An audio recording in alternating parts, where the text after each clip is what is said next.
hating on you with their friends, girl, you got it. Hey you guys, so welcome to my channel. If you are new here, my name is Mon'e. Make sure that you comment, like, and subscribe. So today I have a special guest with me. Y'all seen him in my videos and y'all probably already know who he is. This is my hubby. Hubby, introduce yourself. What's going on, everybody? My name is Al. Okay, so in today's vlog, as you see by the title, we are going to do a review of the cruise that we just came off, which was the Carnival Breeze 4-day cruise to Cozumel, Mexico. So, baby, how was your overall experience? Just overall. Overall experience, you know, I'm gonna tell you the same thing over and over. I feel like a kid all over, like it's my first cruise. I always have fun. As soon as we book it, I always look forward to it. I'm always checking my countdown, and that's it. So the overall experience for me was good. It's always good going on a cruise, especially when this is the kids' first time going on and they was really excited to go. So the first one we're gonna talk about the commute to Galveston. We stay about how much away from Galveston?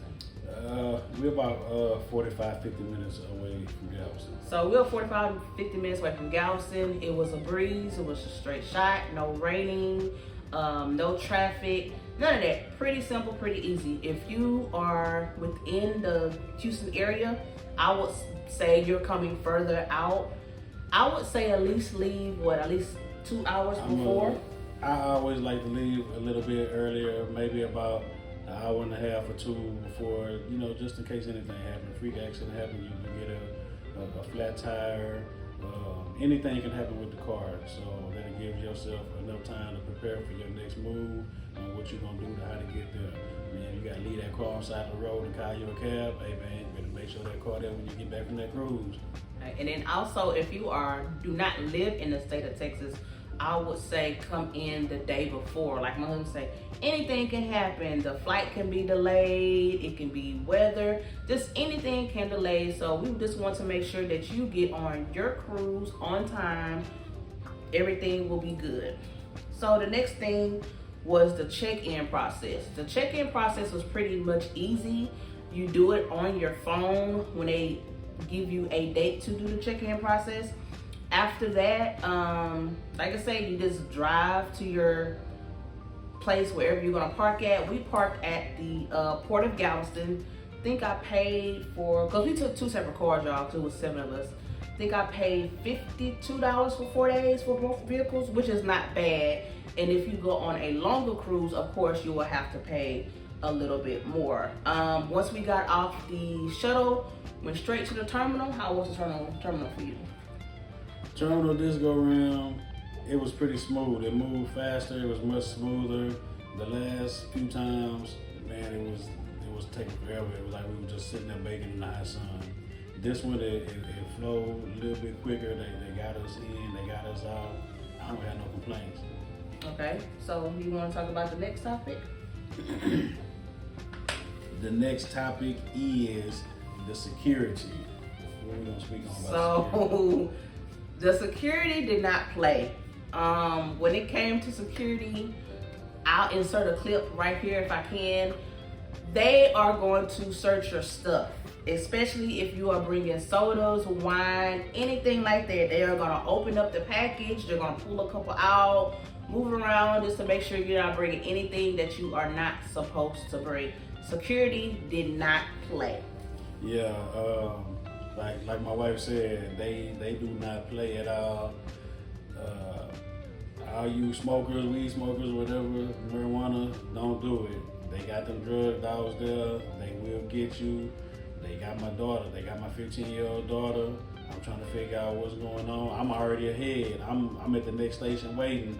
They calling me, asking me where I'm at.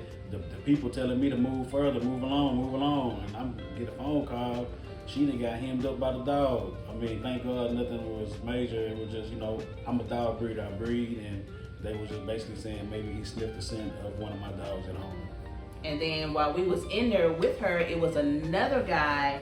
I guess him and his wife must have forgot they had the vapes, but Galveston PD do not play. They read him his rights. Luckily, he made it on the cruise, but they did give him a ticket.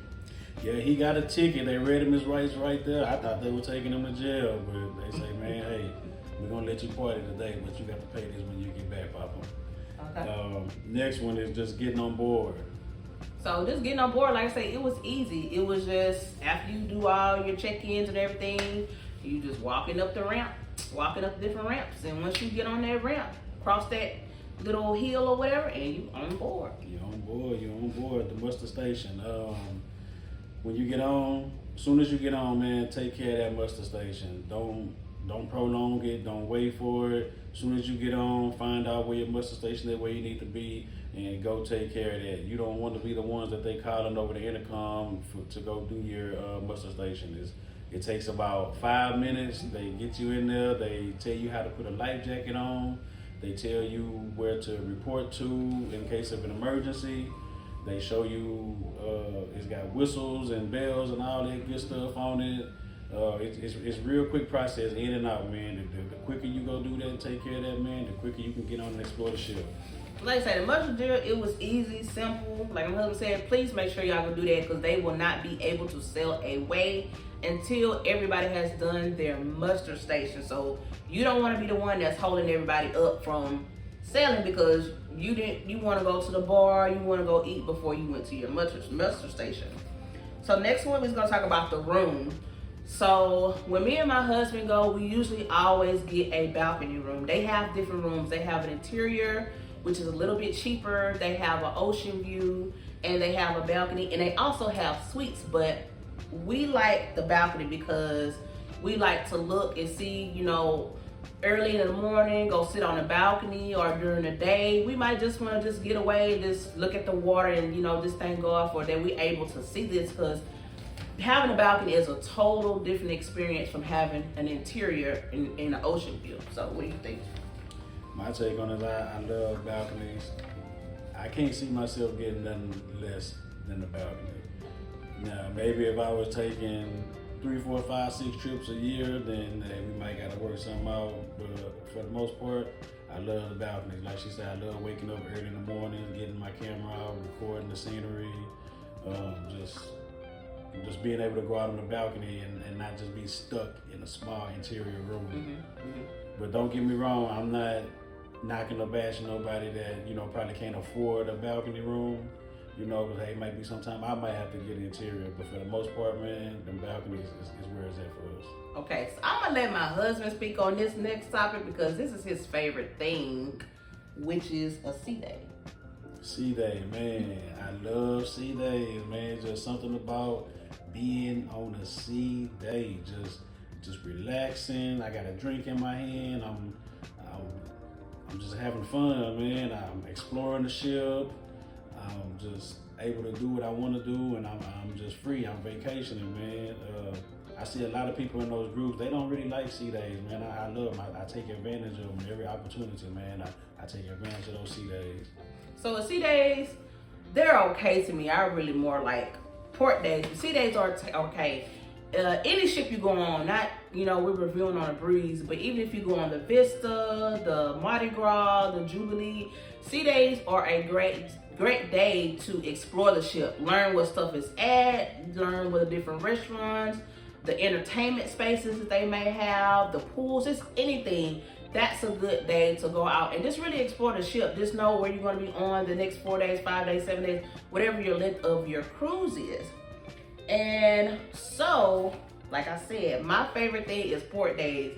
I love doing port days because I know I'm going to get off the ship and explore something different. Not saying it's bad to be on the ship on sea days, but port days are very good. You get up in the morning, you can go to your different restaurants and just get out and explore. If you have a chance to go on a cruise or the breeze or whatever cruise ship you're going on, make sure that you take the opportunity to go on those port days, just to go to different ports to see how their culture is, what their food is, what their entertainment is, just something different. Mm-hmm. I agree. Okay, so the next thing we're gonna talk about sea day food and entertainment. So baby, I'm gonna ask you, what is your favorite? Now the next thing that we're gonna talk about is specialty dining. On this cruise, we did Fahrenheit 555. So honey, how was your experience for the Fahrenheit? The Fahrenheit, this one, I mean, the atmosphere is good. The service was great. My steak. When I went on the Vista last year, let me just say that we went on the Vista last year. I ordered a steak. Man, it was the best steak I ever had in my life. Man, it was seasoned right. It was good, y'all. It was really good. It was right to the T, man. It was good. So I say, man, you know what? I'm gonna order that same steak, man. She want to order the same steak. She said, when we go on the Breeze, I'm gonna order the same steak. So man, we come on the Breeze, we order the same steak. It don't taste nothing like when I was on the Breeze. I mean, no knock on the steakhouse or nothing. I guess it's just who's ever preparing it for you at that time or whatever. But other than that, man, I love the specialty line. I take advantage of that too. So yeah, like you said, we went to Fahrenheit 555, and like you said, we went on the Vista. It was good. Food was good. The atmosphere was good. So we said this time when we go on the Carnival, we just gonna have a little date night for ourselves, just to try to connect with ourselves. And we said we're gonna do the steakhouse again. For me, it wasn't too great because, like I said, I had got the steak that he had last time. It was seasoned well. It was cooked good. But when I got on it this time, it didn't have any kind of flavor. It just like they cut it off the cow and slapped it on the grill. That's what it tastes like.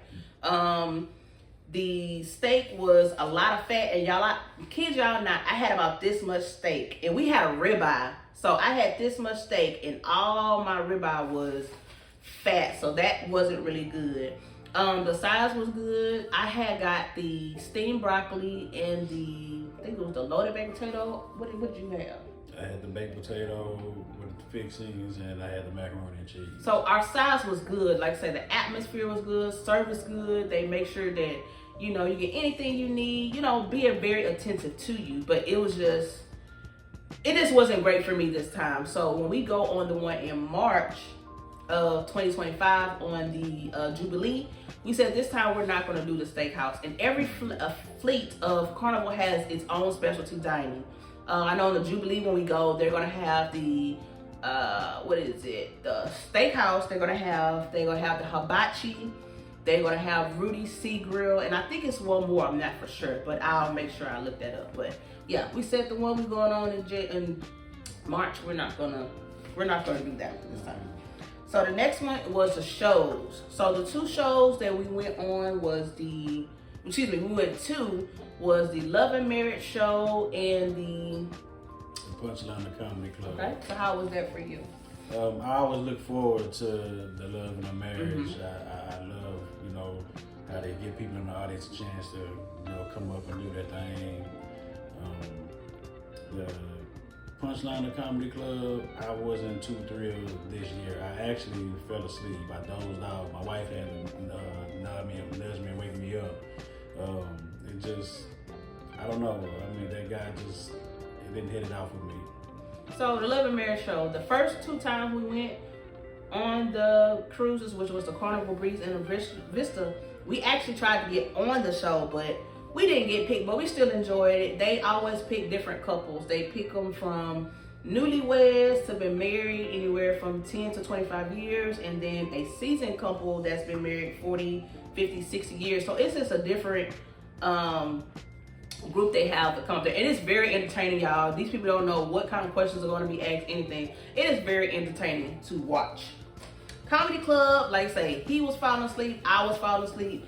I think the guy name was Paul. I have no idea. I think his name was Paul. It wasn't hitting it for me, like I say. But the Vista we went on, it was good, but this time it wasn't doing it. So I'm gonna let you take the next question. Where we at right now? This one. The main dining versus the Lido deck. What's your take? So for me, I like to do both, but I like the dining room because it's more of an experience. Anytime you go on any Carnival cruise, when you go in the dining room, they will call you by first name. Your server will know your whole table name. If it's just your name, they will know your name and they will call you by first name. They'll be very attentive to you, make sure that your food is good, their service is good, you have drinks, anything you need. And if you go to the Lido is a little bit more of a variety you get to have. It's different stations that they have versus the main dining room is just a set menu that you can pick from. Yeah, like she say, with the Lido deck, I mean, it's good food there too, but I'm more of the main dining room person. Like, it makes me feel like I belong. It just makes me feel important. Like, this is where I need to be. You go there, you get seated. You know, they take your order and you wait on it. You know, the Lido deck in the marketplace, you have to wait these long lines sometime, and you got to catch it just right. It might be 40, 50 people in there, and man, I'd rather go to the main dining room.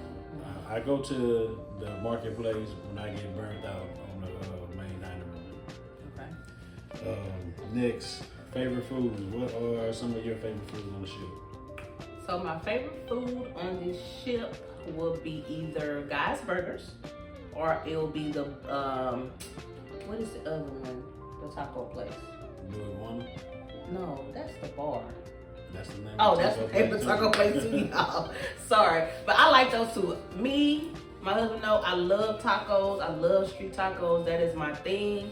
Guy's Burgers is good too. I can't eat too many, even though you can eat about 2 or 3 of them at one time, and they give you the extra fries. But it's good. But I would say them two are my main two to eat at. For me, of course, you know, Guy's Burgers, man. That ringer, man, I get that double ringer, 2 patties, man, with the onion ring, the cheese. Knowing I don't need all that, but man, I pay all that money, I'm going to have me a good time. Mm-hmm. And another spot on there, man, is the pizza place on there, man. I love eating that pizza, man. It's something about eating the pizza on the ship. It tastes good. And it's something about eating that pizza when you come from that club. The pizza stay open till 4 a.m. and you hungry, ain't nothing else open, that pizza is gonna hit every time. Every time. So we are coming towards the end of your cruise. You're not ready to go home, but you have to go.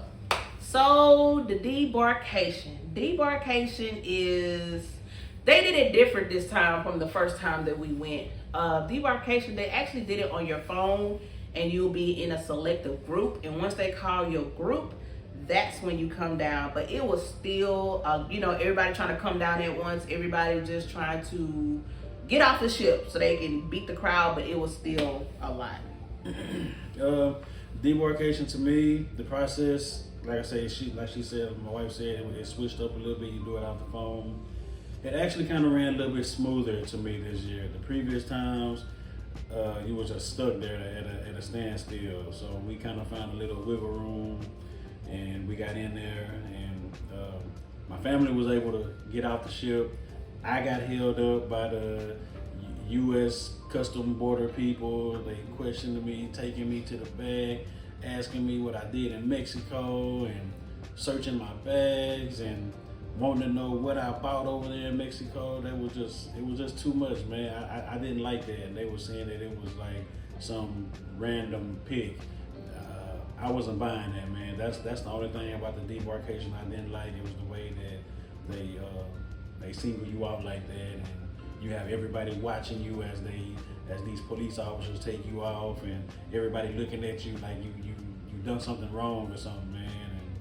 And I didn't like that. So I didn't like that part neither. Like my husband said, they flagged him, which for every reason they did. And they don't tell you nothing. It's like I was actually, me and the kids were out there waiting. I'm like, hey, what's going on? Why did y'all pull him? And nobody said nothing. He was calling me, let me know what was going on. And it was frustrating. We was there almost 2.5 hours just waiting on him to see what was really going on. And, you know, they try to rush you along. Come on, you can't stand here, you can't do this. But luckily, nice security lady, I wish I knew her name. She said, hey, y'all come over here to the side, y'all just wait, just let them know what's going on. But that was the only thing that was just different. Like I say, this never happened. We don't know, like I said, this new thing they doing or what. But once we went through that, you show your passport or your birth certificate, get off and get back on your shuttle, and it's time to go home.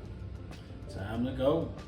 So y'all, we would like to thank you for watching this vlog. If y'all have any questions that y'all want to ask us, any concerns that you might have, this might be your first cruise, you don't know what to pack, you don't know what to do, make sure that you drop a comment below, and I'll make sure that I'll answer any questions that y'all have regarding past cruises we went to, this current one, the one that we're going on in March. just let us know. So y'all, thank y'all for watching. Make sure that you comment, like, and subscribe, and we'll see you next time.